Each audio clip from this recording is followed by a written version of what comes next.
This is the story of Erwin Bartmann, a young man who marched east with the Liebstandarte, the elite division of the Waffen-SS. He was barely more than a boy when the war swallowed him whole, carried from the streets of Berlin to the frozen steppe of Russia. Through his eyes, we glimpse the brutality of the Eastern Front, endless marches, sudden ambushes, and the constant shadow of death. Bartmann's recollections are not of glory, but of survival.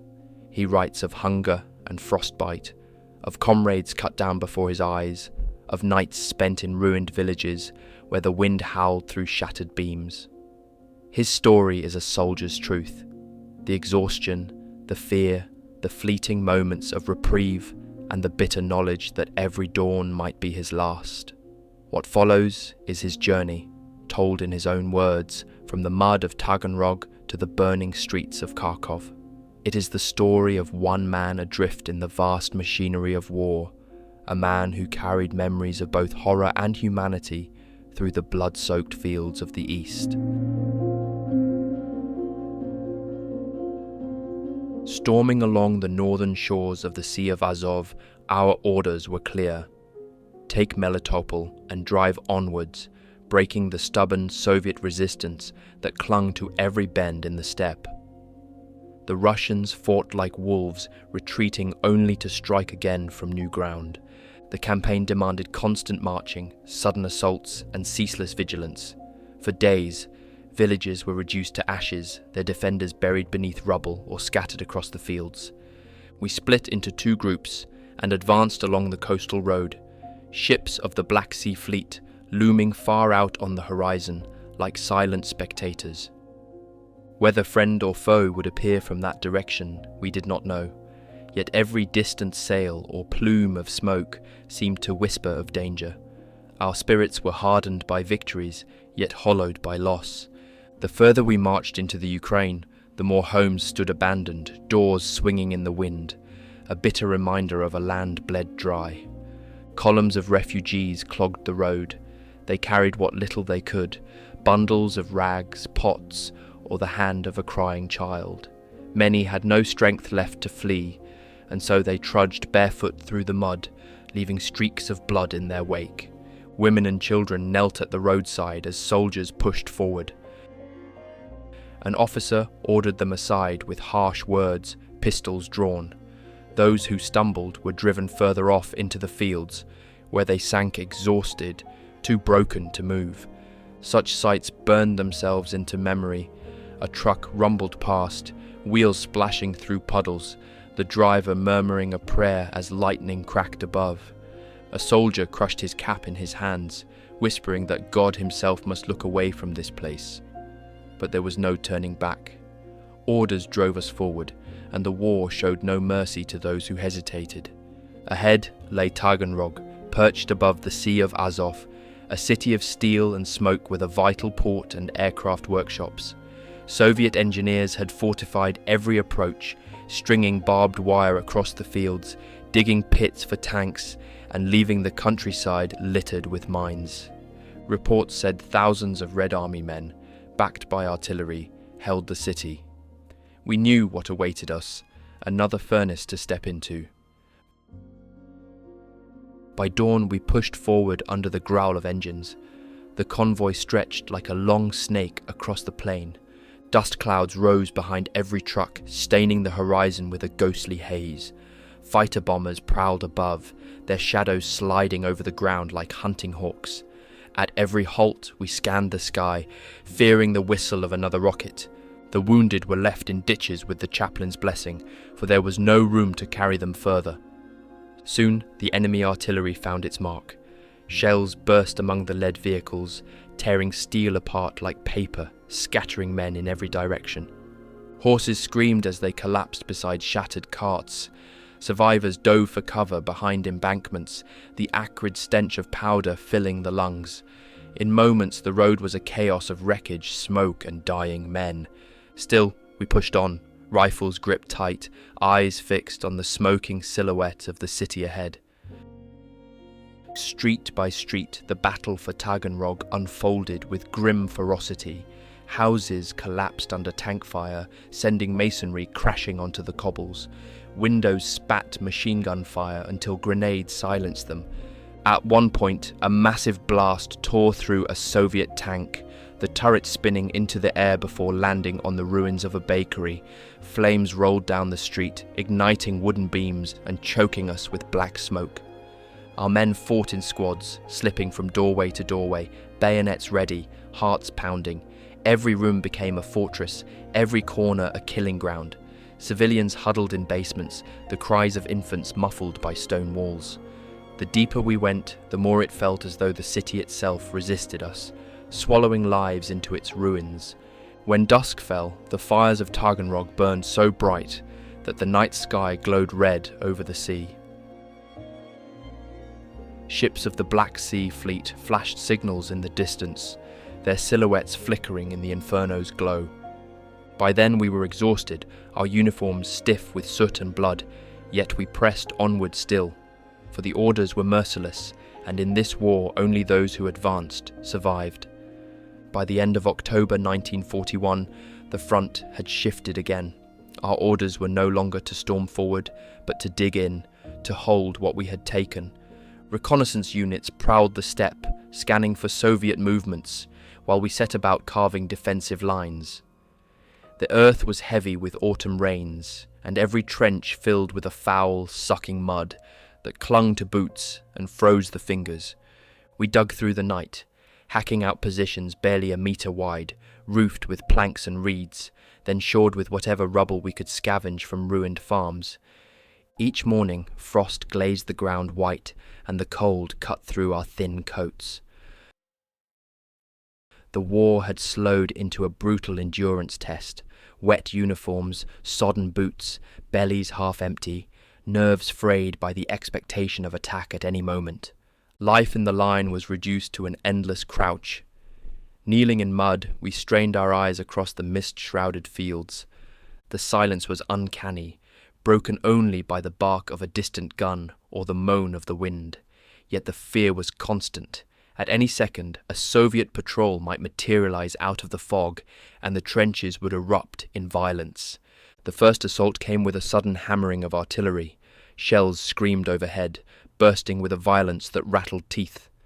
Our ears rang, and dirt showered down, filling mouths and eyes with grit.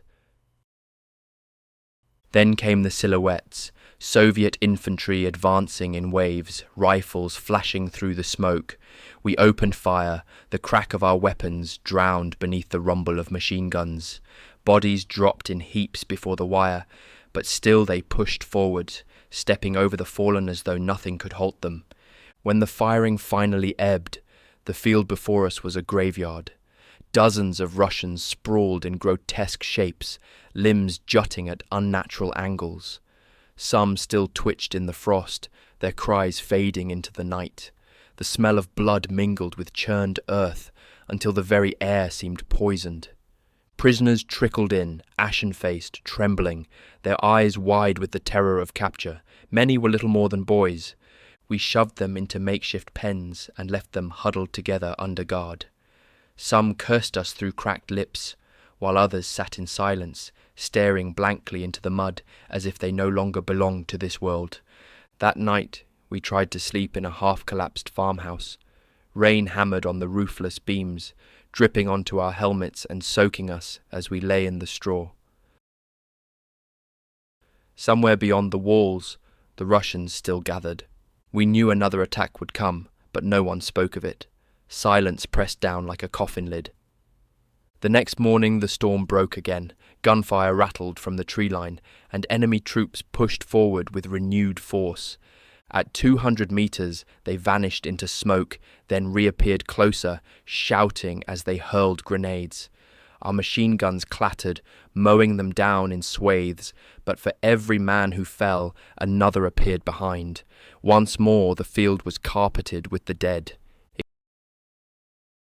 Exhaustion gnawed at us. Our rifles were slick with sweat, our ears deafened, our minds dulled by sleepless nights. Yet still we fought, because there was no other choice. To falter was to be swept away. At last, by dusk, the enemy melted back into the fog, leaving only their dead. The survivors crawled away, dragging the wounded behind them. For us, it was a narrow escape, a close call that reminded us how thin the margin between life and death had become. One wrong move, one shell, one burst of fire, and it would be over. As we huddled in the ruins that night, the flicker of a candle cast shadows against the shattered wall.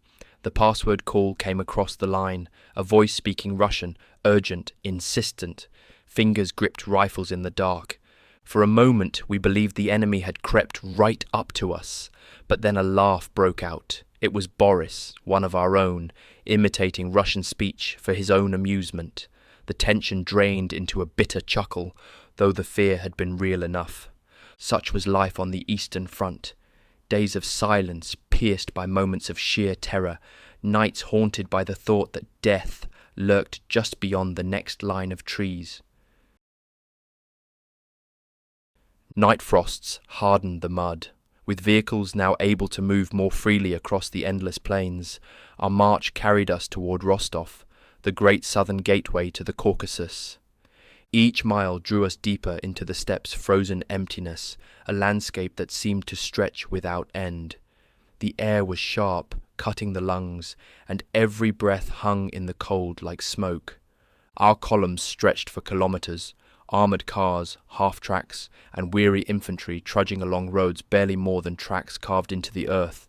Tanks took up positions on the flanks, their barrels black silhouettes against the pale winter sky. Still, despite our firepower, the journey was far from secure. Soviet scouts haunted the ridges and tree lines, striking suddenly before melting back into the frost-stiff fields. When we neared Rostov itself, the resistance grew desperate. The Soviets had fortified the outer ring with trenches and bunkers, their machine guns sweeping the approaches. At dawn, we were ordered forward, creeping through the ditches that scored the earth. Each was slick with ice, every step dragging at the legs, yet still we pressed on. The closer we came to the city, the more the air quivered with the concussion of artillery. The first real clash came near the Donets River. A storm of fire erupted as Red Army troops sought to hold the bridges. Shells burst overhead, showering us with fragments, while mortars slammed into the frozen soil, tossing men into the air like broken dolls. We clawed through the defences yard by yard, our machine guns spitting red across the snow, until finally the Soviet line wavered and cracked. Crossing into Rostov, we found ourselves in a world of brick and smoke. The streets were choked with rubble, shattered trams lying on their sides, and whole rows of houses gutted by fire. Fighting became a street-to-street ordeal. Every doorway hid a rifle, every cellar a machine gun. Civilians huddled in basements as the city above them was reduced to ruin. The Russians fought like cornered beasts, giving ground only when crushed beneath tank treads or driven out by grenades. I remember one comrade, struck by fragments near a telephone pole, gasping for breath as blood seeped through his tunic. Another was killed instantly when his half-track caught a direct shell hit, the wreckage collapsing in on him with a roar of flames. The rest of us pressed forward mechanically, numb to the horror, for in such moments survival left no room for grief. Amid this chaos, isolated moments of humanity flickered like candles. Prisoners were dragged from smoking bunkers, their faces grey with soot, hands trembling as they surrendered. Some were little more than boys, shivering in ragged uniforms, their eyes wide with shock. Others were hardened men who spat curses even as they were marched away. We gave them bread and water when we could, though often we had little enough for ourselves. By nightfall, Rostov's streets burned with an orange glow that painted the winter sky. Yet, despite all we had endured, the fighting was far from over. Soviet counterattacks crashed against us again and again, sometimes only meters from where we lay, crouched in ruined buildings. Grenades clattered across the floors, bullets punched through plaster walls, and the screams of the wounded echoed in every corner. In those days, it felt as though the war had consumed the very marrow of the city. Every street was a battlefield, every house a fortress, every shadow a place where death might wait. The advance toward the Caucasus hung in the balance, and Rostov became the proving ground where thousands would fall to decide its fate. The order came suddenly: fall back. After weeks of pushing forward, we were told to retreat north of Taganrog and form a defensive position along the Mius-Sambek Line. The roads were choked with snow and ice, and vehicles slid helplessly as they crawled through the black night. Men clung to the sides of trucks, numb with cold, eyes fixed on nothing. Retreat felt like shame, though by then few of us had the strength to dwell on it. The frost tightened its grip with every passing day. Engines froze solid, fuel thickened like tar, and men collapsed in the snow simply from exhaustion. Our hands cracked and bled from the cold. Boots stiffened until feet went numb inside them. Frostbite spread silently, blackening toes and fingers, claiming flesh as surely as bullets. Yet still the march dragged on, a broken line of vehicles and shivering figures stretching across the steppe. Fuel was life, and when it ran out, we raided whatever we could find. Soldiers siphoned from abandoned tanks, filled bottles from broken cans, even drained their own cooking pots to coax another few kilometers from stalling engines. Trucks that failed were set alight to prevent their capture, glowing pyres that lit the horizon. Horses, too, collapsed under the burden, left frozen where they fell. By the time we reached the river, many of us were half dead from hunger and cold. Bread rations were cut to crumbs, water was frozen in canteens, and lice crawled unchecked through our filthy uniforms. The sick were dragged on sledges, their hollow eyes fixed on the sky, whispering prayers through chattering teeth. Some never woke again, their bodies stiffening beside the tracks until they were heaved aside by the next wave of marching men. In Rostov, the Soviets struck with fury.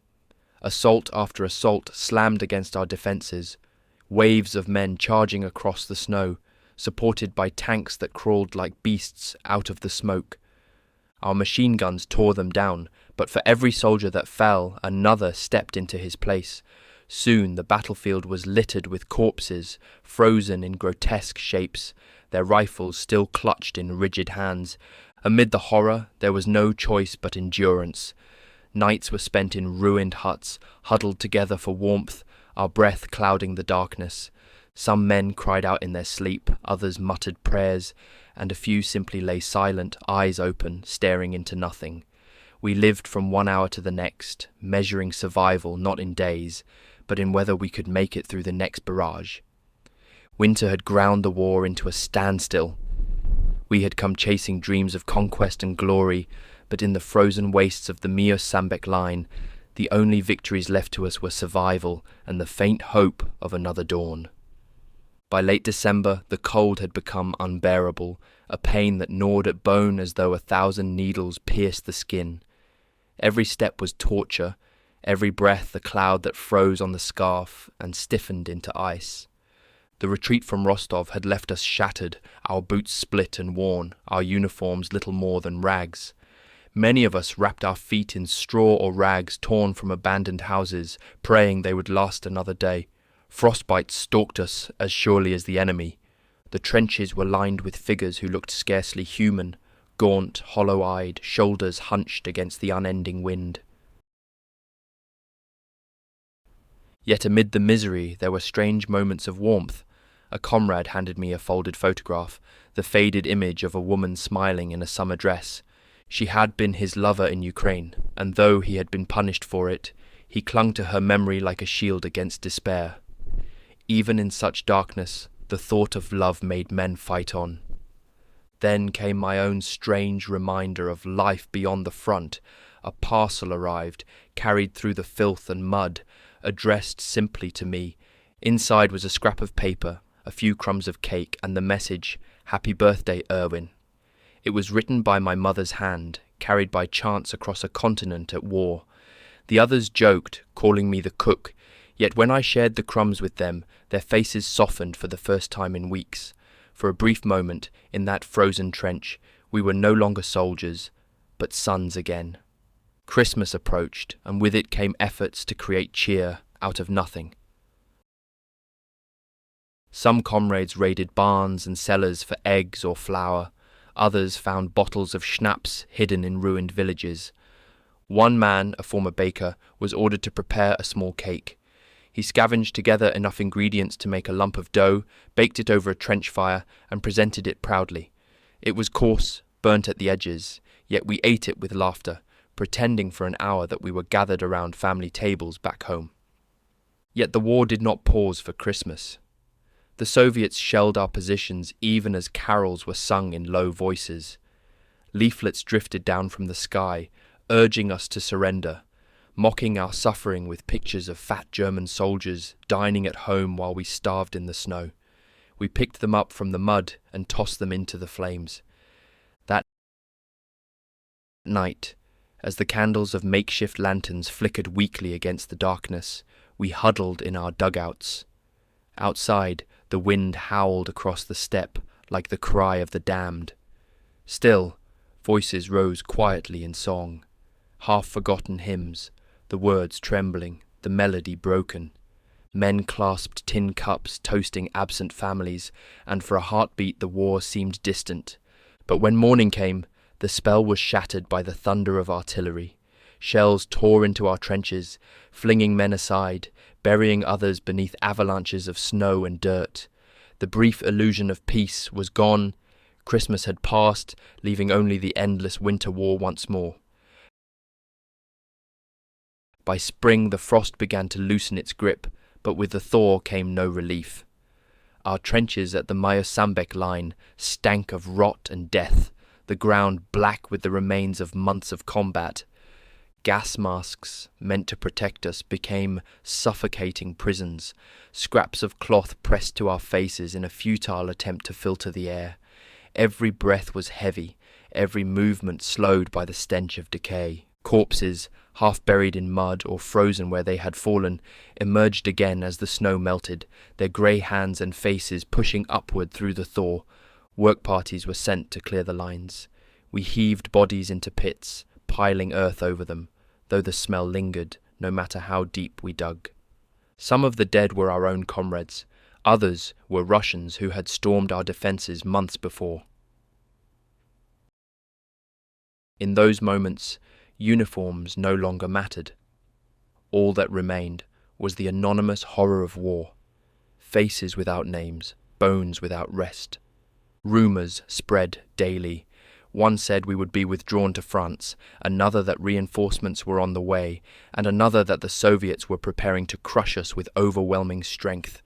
Nothing came, only the same routine, patrols across no man's land, shells falling at dusk, and the endless waiting. Still, men clung to scraps of hope. When a Russian loudspeaker, the Soviets struck with ferocity, pounding our line with guns before hurling forward waves of men. Once more the trenches dissolved into chaos, mud, blood, smoke, and screaming. Somehow we held. The Russians fell in heaps against the wire, and our machine guns spat until the barrels glowed red. The Mius-Sambek Line remained intact, though it had been bought with yet another harvest of the dead. At last, word came that we would withdraw. Under the cover of darkness, trucks and wagons creaked onto the roads, laden with exhausted men. We pulled back through Taganrog once more, the city we had fought so bitterly for, now a husk of ruins.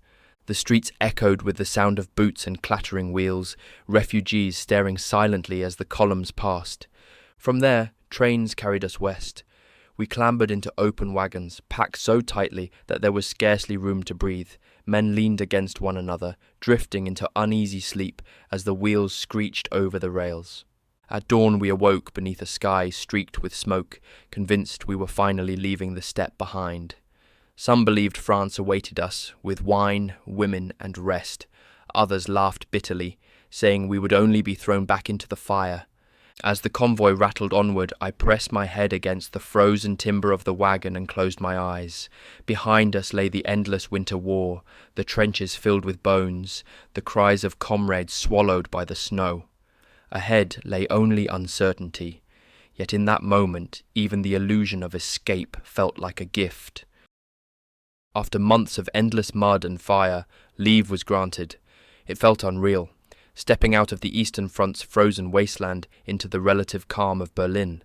Streets bustled with trams, cafes glowed with warmth, and behind shuttered windows life went on, as though the war belonged to another world entirely. For us, it was a disorienting dream. I remember walking into a restaurant, the clink of glasses and the hum of conversation filling the air. Civilians laughed, couples smiled across tables, and the atmosphere smelled of fresh bread and tobacco instead of cordite and smoke. A bottle of beer was placed into my hand, and for a moment I almost believed I was just another young man at ease, not one who had crawled through the mud of Rostov. Everywhere, soldiers on leave blended with the city crowds, medals glinting faintly under their tunics, the shadow of the steppe still clinging to their faces. Some sought music, women, and laughter.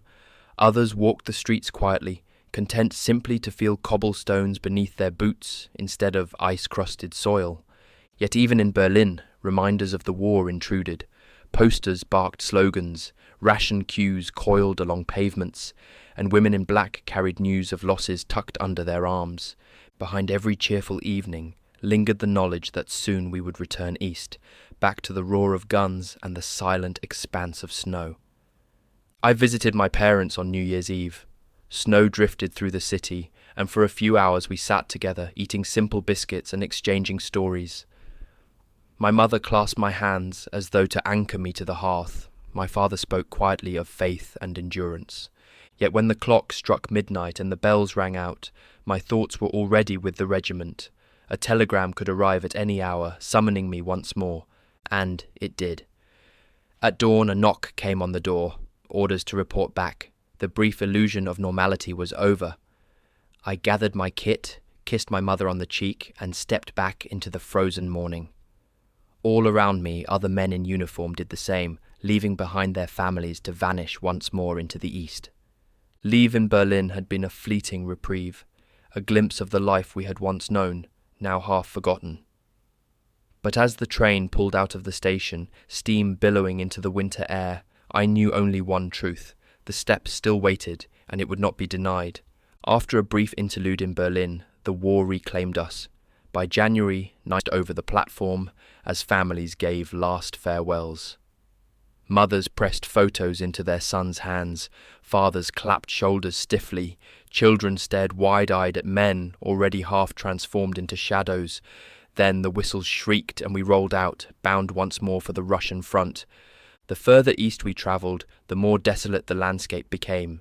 Forests thinned into bare horizons, villages dwindled into ruins, and snow stretched endlessly beneath a sky of iron. At every halt, frost-bitten soldiers clambered out to stamp their feet and warm hands over crude fires. We huddled together for warmth, trading cigarettes for scraps of bread, staring at the fields where battle had already left its scars. A sense of inevitability hung over us, the knowledge that soon we would leave the safety of the train and step back into that unforgiving world of trenches and steel. When at last we reached the rear rail yards near the Donets, our battalion regrouped under the icy stars. The air stank of smoke and unwashed bodies, yet there was relief in numbers, in seeing familiar faces return. Orders barked through the night: dig in, establish lines, prepare for the Russians. Within hours, shovels bit into frozen ground, sparks flying as iron struck stone-hard earth. Men cursed under their breath, hands blistering, yet no one ate of the coming storm. In the days that followed, the Russian artillery began. Shells screamed overhead, bursting against the ridge with thunderous crashes that shook the very marrow. Earth geysered into the sky, snow mingled with smoke, and our positions were battered without pause. The night glowed with constant flashes, the ground quaked beneath the bombardment.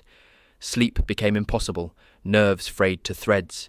Each sunrise brought new barrages, each dusk the same dread question: would tonight be the night the enemy finally broke through? When the Soviets attacked, they came in waves, their infantry flooding the horizon like shadows born from the snow itself. Machine guns rattled, cutting swathes through their ranks, but still they came on, stumbling over the bodies of the fallen, rifles clutched in frostbitten hands. Our own guns grew red-hot, the barrels smoking as they spat death into the blizzard. We fought until ears rang deaf, until eyes stung from the acrid haze, until our arms trembled too much to reload.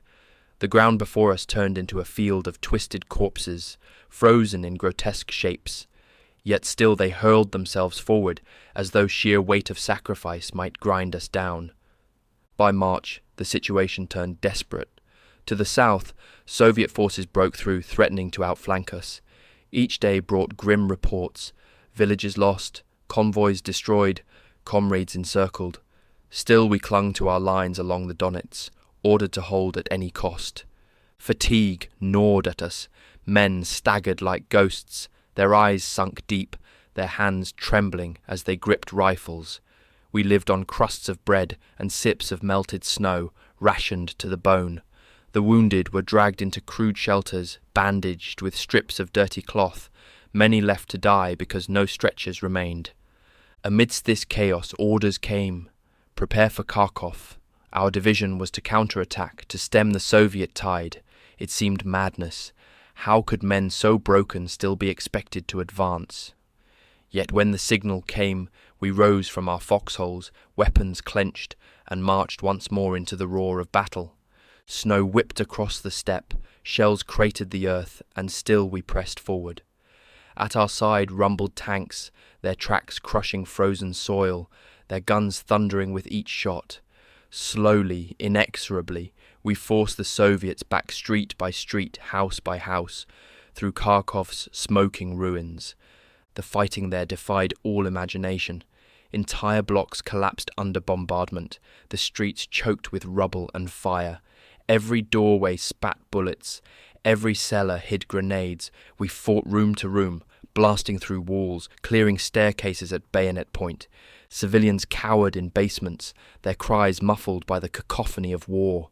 Flames devoured entire streets, casting the night sky blood red. Yet amidst the carnage, victory slowly turned in our favour. The Soviets reeled before the ferocity of the counterblow, and Kharkov, though in ruins, was ours again. For weeks after, I carried the smell of that battle in my clothes, the stench of smoke and burned flesh clinging to every fibre. My ears rang with the echoes of gunfire long after silence returned, and though we had retaken the city, none of us could call it triumph. It felt instead like survival bought at too terrible a price. We had held, yes, but each glance across the graves, each look into the eyes of comrades who had lost too much, reminded us that the war still stretched on, endless and merciless, across the vast Russian steppe. In the weeks that followed our brutal struggle in Kharkov, the front fell strangely silent. The city itself was a ruin of shattered streets and blackened walls, yet behind the lines, life returned with unsettling swiftness. We were billeted in empty houses, their windows blasted out, their rooms looted of all furniture. Mattresses lay on broken floors, glass crunched under our boots, and in each corner shadows seemed to linger as if the dead themselves still kept watch. Yet even among this wreckage, soldiers sought fragments of normality. There were moments of eerie calm. We shaved, washed in cold water, and boiled our clothes in makeshift pots to rid ourselves of lice. Hot showers were rigged up by pioneers in old warehouses, and for the first time in months we felt human again. A soldier who had not bathed in weeks could emerge from the steam a different man, cleaner, fresher, if only for a day. The memory of frostbite and starvation seemed to fade for a brief instant under the simple blessing of hot water and soap. Recreation was encouraged too. A crude theatre was set up where girls from the auxiliary service sang and acted on a wooden stage. Laughter echoed through the hall as if war were only a bad dream. I sat among my comrades, boots stretched before me, rifle leaning at my side, and for a fleeting hour allowed myself to believe in the illusion. Music drifted over the audience, and some clapped in rhythm, their faces glowing in the candlelight. The songs were light, foolish even, but they touched something deep in men who had seen too much. Shooting competitions were organized among platoons. Wooden targets were nailed to fences, and men queued eagerly for their turn. Rifles cracked in rapid succession, echoing across the fields. For once, the sound of gunfire was stripped of terror. It became a game, a contest of skill, a rare moment of pride. Bets were made, laughter rang out, and for a few hours the men forgot the weight of the steppe. These contests gave them back a fragment of themselves, reminding us that we were not only soldiers, but still young men who once had futures. Interactions with the local population added another layer of surreal contrast. Ukrainian women, some dressed in bright kerchiefs, approached carrying baskets of food. They traded eggs, bread, and jars of preserves for cigarettes or tins of German rations. For them it was survival. For us, it was a strange meeting of worlds, a silent truce brokered by hunger. Some soldiers flirted, others remained distant, but all felt the strangeness of laughing in kitchens that only weeks before had echoed with gunfire. Yet tragedy was never far away. One afternoon, a motorcycle accident drew a crowd of children to the street. They pressed around the machine, curiosity shining in their faces, when suddenly it roared to life and leapt forward. A boy of 6 was struck down instantly. His mother's scream pierced the air, and soldiers froze where they stood, powerless. The child's body was carried into a nearby church, a tiny coffin hastily arranged. The episode left the company shaken, a reminder that death followed us everywhere, whether at the front or in a quiet village lane. Evenings often ended with strange attempts at camaraderie. We drank rough schnapps from chipped glasses, joked about the absurdities of war, and sometimes even sang songs of home. A driver, emboldened by drink, once serenaded us with a grotesque parody, only to be drowned out by the laughter of his audience. Beneath the jokes lay exhaustion, and behind the smiles always the knowledge that orders would soon summon us back to the line. These weeks after Kharkov were not peace. They were only an intermission. The war loomed just beyond the horizon, its guns never silent for long. But in those fleeting days of recovery, between the rubble of the city and the looming shadow of the front, we lived like men briefly awakened from a nightmare, tasting life before it slipped from us again. We had pushed onward through the wreckage of Kharkov, the faces of my comrades hardened by victory but hollowed by exhaustion. Our columns rolled steadily toward Belgorod, each vehicle creaking under the weight of men, rifles, and endless mud. Spirits rose slightly in the cold morning air. The worst seemed behind us, and for the first time in weeks, some dared to smile.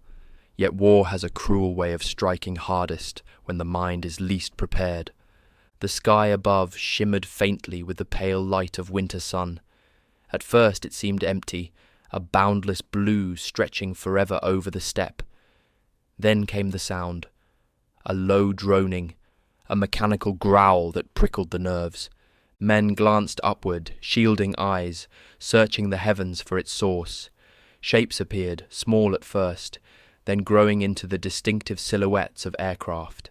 For a heartbeat, we felt relief, believing them to be our own. But the angle of descent, the sudden shriek of engines, something was wrong. Without warning, the aircraft dove.